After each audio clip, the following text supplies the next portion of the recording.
In Rivers, where you know that the governor came out against me. When Obi came here, I gave him all the logistics. I provided vehicle, everything. I paid for the stadium. Not too long ago, a group of aggrieved women in Rivers State took to the streets in black outfits to protest the unfavourable outcome of the February 25 presidential election. Chanting various songs, the angry women barricaded the office of the Independent National Electoral Commission (INEC) in Port Harcourt while holding placards with inscriptions such as "Mahmood Yakubu, resist Wike's blackmail against you. INEC Rivers State is not for sale. INEC, don't alter our votes. And INEC, do the right thing for once." Reality TV star Tacha was also spotted among the women. The self-acclaimed Port Harcourt first daughter was around to hand over the protest letter to an INEC official, stating that their demand was for the commission to do the right thing. This is coming days after the BBNaija star accused Nyesom Wike, the incumbent governor of Rivers State, of colluding with INEC to rig the election in favour of APC candidate Bola Tinubu. Taking a journey back in time, Bola Ahmed Tinubu defeated 3 other candidates in the presidential election held in Rivers State. Surprisingly, the people of Rivers State rejected the results, insisting there is no way Tinubu got that many votes in their state. Some indigenes took the liberty of sharing video evidence of thugs reportedly hired by Wike, stealing ballot boxes and even disenfranchising others. As if that wasn't enough, Obi and Ohaneze Ndigbo were entirely behind the people of Rivers State as they insist Labour Party topped the presidential polls in the state. Denying all evidence, Wike has shockingly said he didn't rig the presidential election to favour APC and even declared Obi his hero. He claimed if Obi didn't contest, power would have remained in the north. But no one seems to be buying Wike's praises on Obi. Particularly, Senator Shehu Sani has described Wike as a betrayer. He said in a tweet, "Wike and Peter, it's like trying to be nice to continue a relationship with a lady you jilted after marrying another." Did Governor Wike betray his friend Obi during the presidential election? Look, I have no problem who voted for Obi, who voted for us. I have no problem, I can tell you that. My problem is that person who voted that power should not shift. That's where I start. Hello guys, it's T-Code here for African Glitz.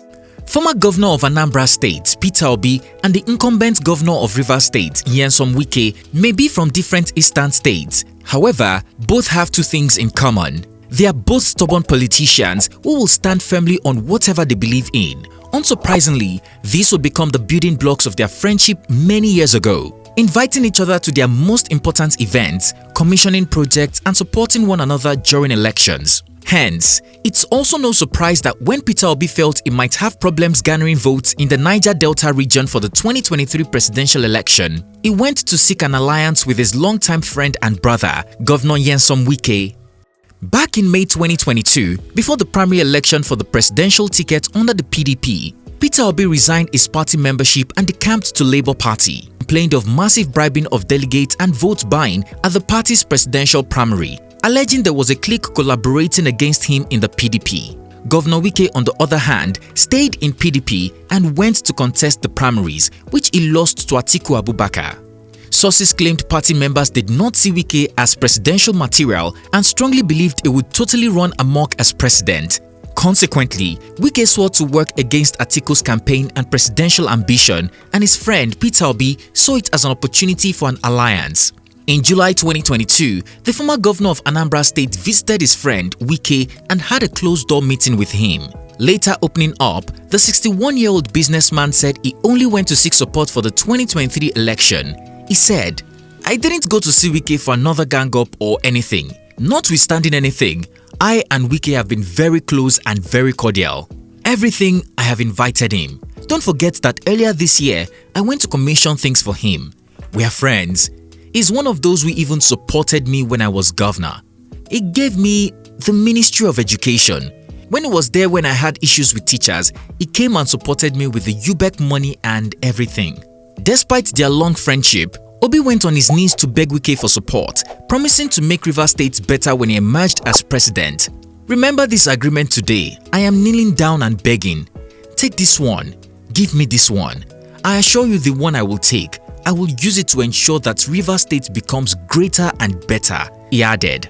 In a follow-up press release, Wike announced his resolution to support his friend, Peter Obi, in his campaign in Rivers State. The Rivers governor restated his resolve to remain in the PDP and fight those he described as vampires, armed robbers and scavengers, all the while offering logistics to Peter Obi whenever he visits Rivers State for his presidential campaign. The Rivers State governor also urged Obi to ignore envious persons from his home state who are bent on distracting and frustrating him in his pursuit of the presidency. Sadly, despite his promises to support Peter Obi on his quest for the presidency, APC candidate Wike, a member of the 5G governors, declared support for Bola Tinubu in February 2023, just weeks ahead of the election. What happened next was the shock of everyone's life. Voters were massively disenfranchised in Rivers during the election. Indigenes used social media to accuse Governor Wike of hiring thugs to disturb the electoral process, especially in Igbo-dominated areas. State security agents like the police were caught on tape snatching ballot boxes. INEC officers reportedly bribed by Governor Wike also joined in rigging the election. After hours of waiting for election results, everyone was shocked that Bola Ahmed Tinubu flogged Obi mercilessly at the polls, beating him by a wide margin. Total election results showed that Tinubu got 231,591 votes against Obi, who polled 175,071. In no time, the people of Rivers State began rejecting the result, insisting that not one person voted APC in their state. They claimed they all voted for Obi. Some took to the streets in protest, and some took to social media. Reality TV star Tacha shamed Wike for rigging the election against the people's will and insisted that Wike cannot hold Rivers State a hostage. Peter Obi also accused Wike of working against him.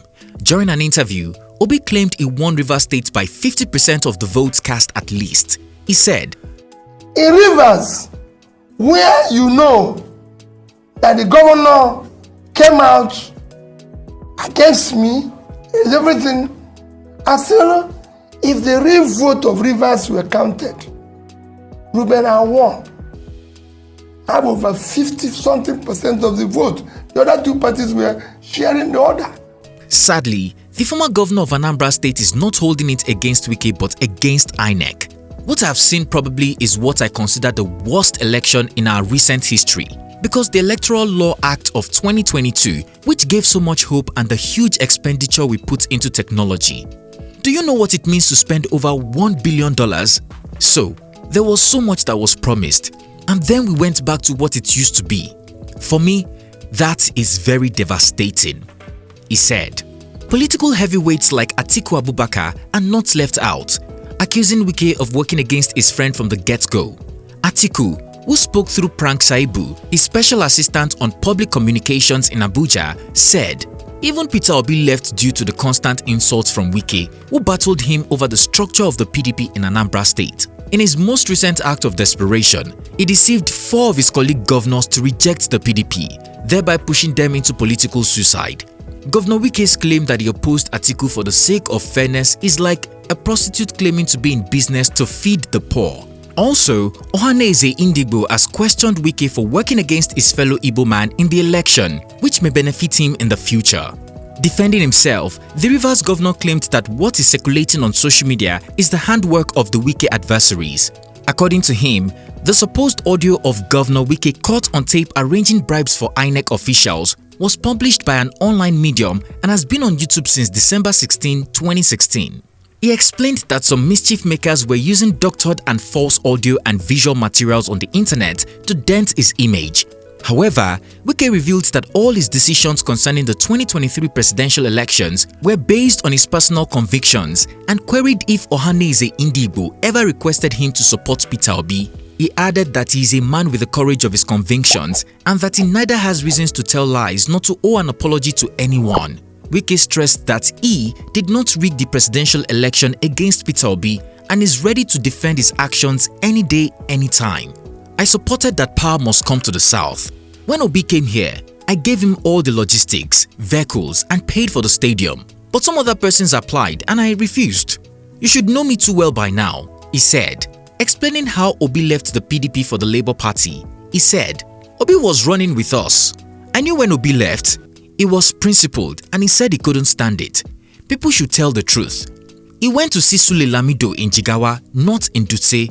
but in a village that will take you more than 4 or 5 hours drive from Dutse, the capital. Do you know what he told Obi? He didn't tell him that, look, you came late and I have chosen somebody. He said it is the North that will produce the next president. That was how Obi left, saying why is he wasting his time?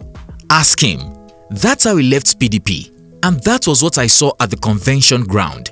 Within minutes, knowing that I was going to win, your sons were all the ones who did everything and sabotaged me. I said okay, no problem, further alleging that the Igbos in PDP worked against him. Speaking later, Governor Wike described Obi as his hero, and history will not forget that he made sure power returned to the South. He said, "We will not allow power to still remain one place. The power must come to the South." For me, for this election, what they do, no Obi, as far as I'm concerned, might be my hero. You know why?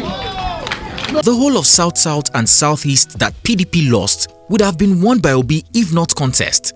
The hero of this election is Obi, whether you like it or not. I am not here to please you. Obi is the hero. He may not have been pronounced as the winner. There is no problem with it. The law will take its course.